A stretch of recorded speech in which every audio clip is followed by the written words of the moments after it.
Welcome back, mga kaaldab. Ito na naman po ang inyong lingkod, si Mr. Destiny.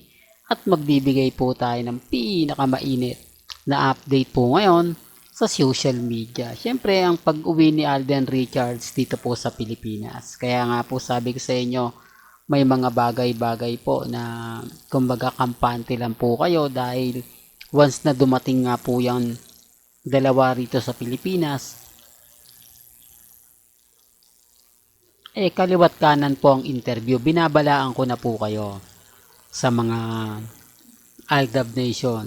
Hindi nyo talaga magugustuhan ang mga magiging pahayag ni na Alden Richards at ni Catherine. Wala po sila magagawa kasi nga po scripted po talaga.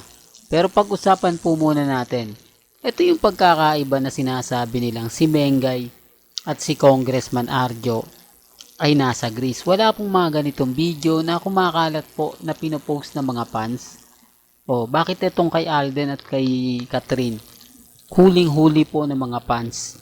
Ebidensya at resibo, hindi lang isang video yan. Marami pong mga video na kumakalat na mismong sa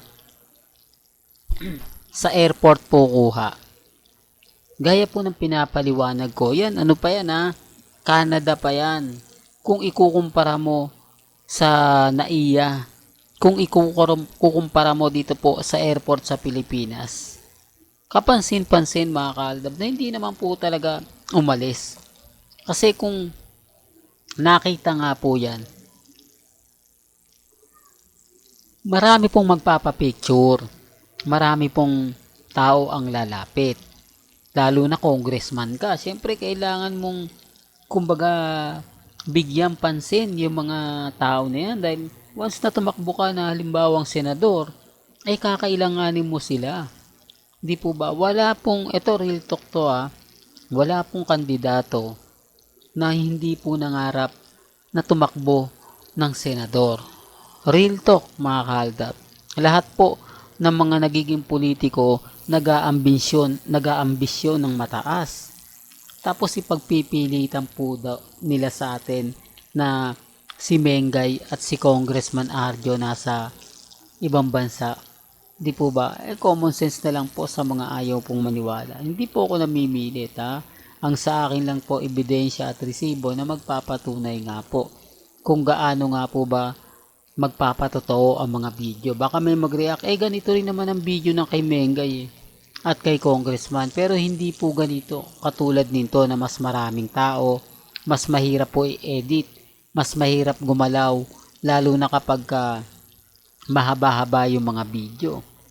Real talk mga kaaldab, at kita nyo naman po rito mga kaaldab, talagang sabi ko nga po sa inyo, ako pagdating sa mga investigasyon 101% tayo. Well, balikan po natin itong topic. Babala po ito sa mga mami, sa mga tita, sa mga senyor na kumbaga yung puso nila medyo matampuhin kasi hindi nyo talaga magugustuhan ang mga mangyayari at magaganap.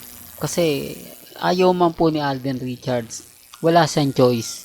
Wala silang magagawa. Kahit si Catherine ayaw man niya dahil sa pelikula gagawin niya. Di po ba nasasabihin niyang close kahit may karelasyon na siya. Pero publicity lang naman po yan. Promotion lang naman po. Pero pag natapos naman po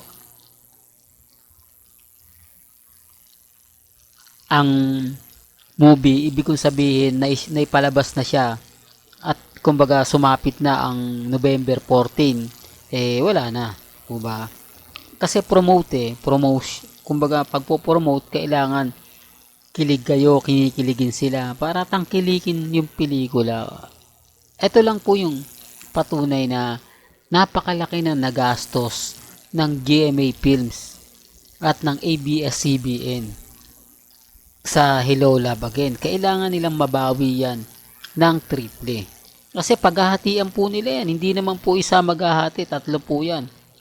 Kasama na rin siguro yung kumpanya ni Alden Richards o hindi siya sinama.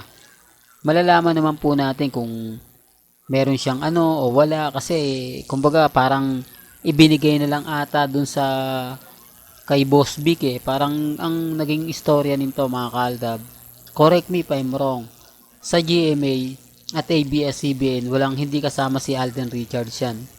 Wala siyang collaboration ng kanyang kumpanya. Pero kay Boss Vic Del Rosario at kay Rica Heaven Paralejo, baka na andun po siya. Hindi po ba? Real talk to mga kaaldab. Kaya napakalaki ng gastos ng ABS-CBN at GMA. Kailangan po na maibalik yan. At syempre kailangan tubong lugaw pa, sabi nga po nila. Kasi kung titignan nyo hindi lang po isang artista, napakarami pong artista. At ang kagandahan naman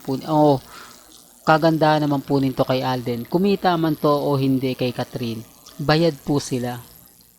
Kung titignan nyo, mataas ang talent fee ni Catherine.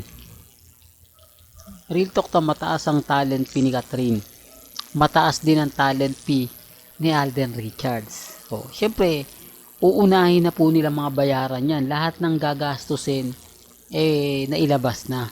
Kaya nga po, pag ang producer hindi kumita, matatandaan nyo po yung kay bossing, kay Henyo Master Joey De Leon, at kay Tony Gonzaga. Hindi po ba napakalaki ng budget na inilabas? Although ano lang siya, parang indie film lang siya na ipinalabas sa Metro Manila Film Festival.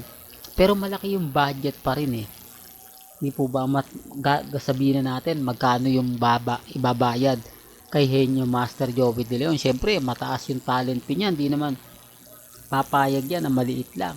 Ganun din po si Tony Gonzaga. Matataas din po yung mga talent fee niyan. Nalugi. Medyo maganda yung pelikula. Maraming award ang nakuha. Hindi naman po kasi habol ng producer yung award. Habol ng producer maibalik yung pera niya at kumita pa siya. Ang naglaon lugi. Di po ba? Bayad ang mga artista, hindi na ibalik yung pera niya. Kaya nung next year, hindi na po sila gumawa ng pelikula. Ganun din po yung kay Vice Ganda. Kay Vice Ganda talagang kwela yan. Kahit papaano maraming nanood, pero hindi na sapat para maibalik yung puhunan. Kaya nga po maraming producer ang kumbaga gumawa na lang ng mga Viva Max. Parang ganun na lang po sila. Wala na Kumbaga bagsak na yung movie. Hindi naman ligid sa inyong kaalaman yan. Di po ba? Medyo ngayon lang po ito nakakabawi. Kaya po yung mga ilang producer wala na. Kaya nga po ang Viva Films kinuha. Bagay, dapat talaga si Bea Alonso at si Alden, pero hindi nga po nag-click, kaya si Heaven na lang po ang pinalit. At eto na nga pong buwan daw po ipalalabas. Pero masasabi po nila October puro Pero tignan na lang po natin. Malalaman naman po ninyo yan. Siyempre dito po sa channel ni Mr. Destiny. Kaya lagi po kayong updated sa mga mangyayari at magaganap. Hanggang dito na lang po ang ating latest updates. Kaya kung gusto niyo pa po ng pinaka-latest at sariwang update, tumutok lang po kayo dito po sa channel ni Mr. Destiny para updated po kayo sa mga latest at sa mga bagong video po na ilalabas po natin maya-maya lang. Kaya kung bago ka lang sa channel na to at isa kang true-blooded Aldab Nation na nagmamahal kina Mengay at Isoy, tama po ang channel na pinuntahan mo. Kaya consider na po kitang bagong subscriber. At huwag mong kalimutang i-share ang mga video po natin sa mga mami, sa mga titas, at sa mga sinyo. Hanggang sa muli, salamat po sa panonood at pakikinig.